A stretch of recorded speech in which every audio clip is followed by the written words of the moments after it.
వ్రతశాల ఇది నా యేసు నివసించశాల. దేవునికి స్తోత్రములు కలుగునుగాక, దేవునికి మహిమ కలుగునుగాక.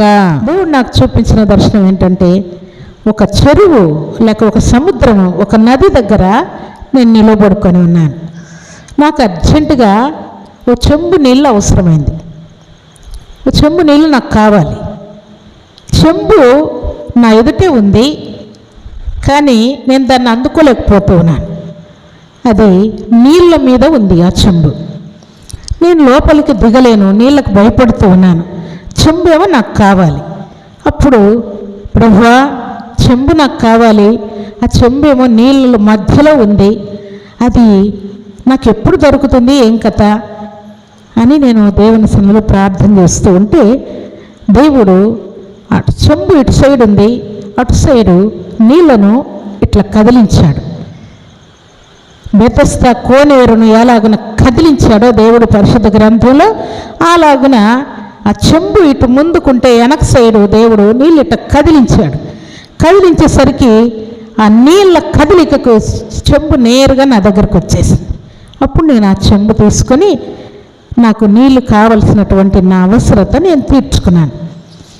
ఆ తీర్చుకున్న తర్వాత పక్కనే దేవుడు నిలబడి ఉన్నాడు.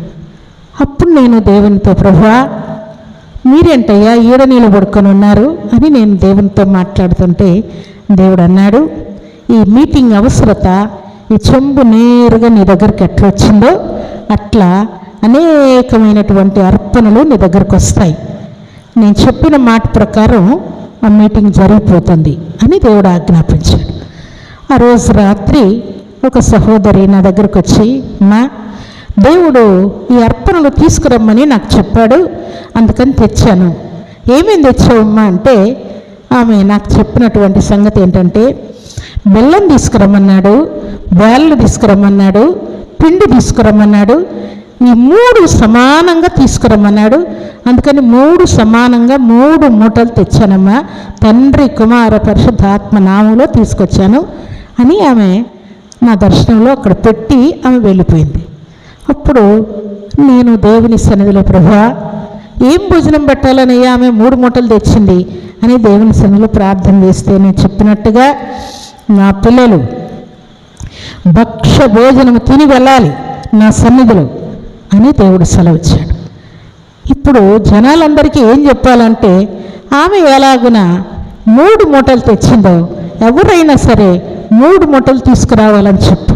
అప్పుడు సన్నిధిలో అయ్యగారు ఆ మాట ప్రకటన చేశాడు. అమ్మగారికి దేవుడు ఎట్లా చూపించాడు, ఇలాగన మీరు అర్పణ తీసుకుని రావాలి, 3 మూటలు తీసుకొని రావాలి, దేవుని సన్నిధిలో అందరికీ దేవుడు భక్ష్య భోజనం పెట్టమన్నాడు.